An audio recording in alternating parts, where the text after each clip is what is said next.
Hello, welcome to this Vib Tip session. Today, we are going to talk about high-performance fixtures and particularly about pad bearings. The most robust bearings used in vibration testing are hydrostatic bearings. Between the moving parts, it flows a very thin layer of highly pressurized oil, usually more than 200 bars, that in the compression axis absolutely transmits vibration, while in perpendicular directions let the parts slip with almost no friction.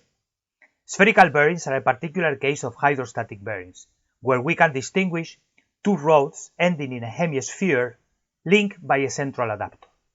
In another session we will talk about them in depth, but today we are going to focus on pad bearings. Pad bearings transmit 100% of the force in a perpendicular axis, and it lets slip the parts with minimum friction on a full plane.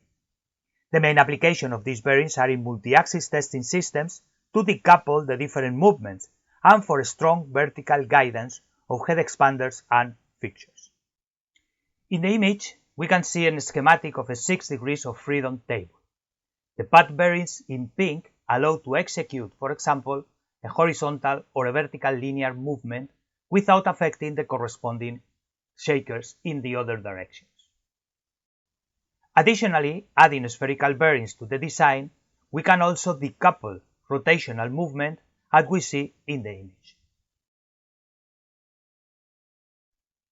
In the following video, we can see an animation where, by the use of both spherical and pad bearings, the table can move in 6 degrees of freedom, first sequentially and then all simultaneously.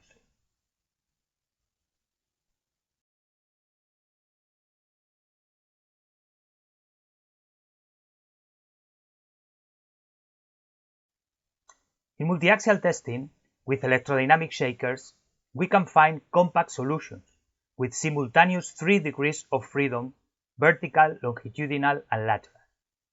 Basically, it consists in 3 shakers oriented in 3 perpendicular directions, connected to a decoupling table where we fix our DUT. By the use of a combination of pad bearings, the movement of the 3 shakers is transmitted to the table without introducing any rotational force to the other 2. As we see in the image, the vibration force in vertical direction is directly transmitted from the shaker armature to the decoupling table through the high-pressure oil field, but the horizontal movement of the table is totally decoupled from the vertical shaker, thus not generating any unwanted overturning moment. If we apply vibration in 2 directions at the same time, we get the corresponding inclined movement of the decoupling table, in horizontal plane or in vertical plane. In the following slide, we can see a real movement of a multi-axis electrodynamic system.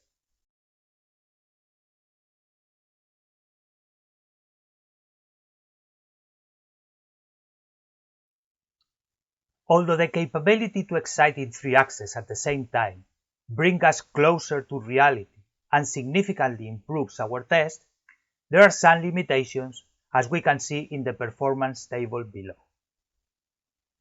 RMS random force figure is lower than peak sign force when in single axis shakers is usually the same.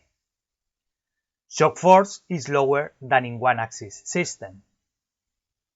Sign frequency range is usually limited.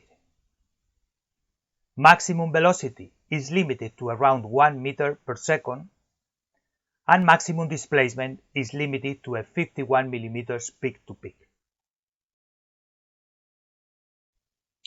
Summarizing, pad and spherical bearings expand the borders of vibration testing, adding a technologically advanced device useful for high performance tests.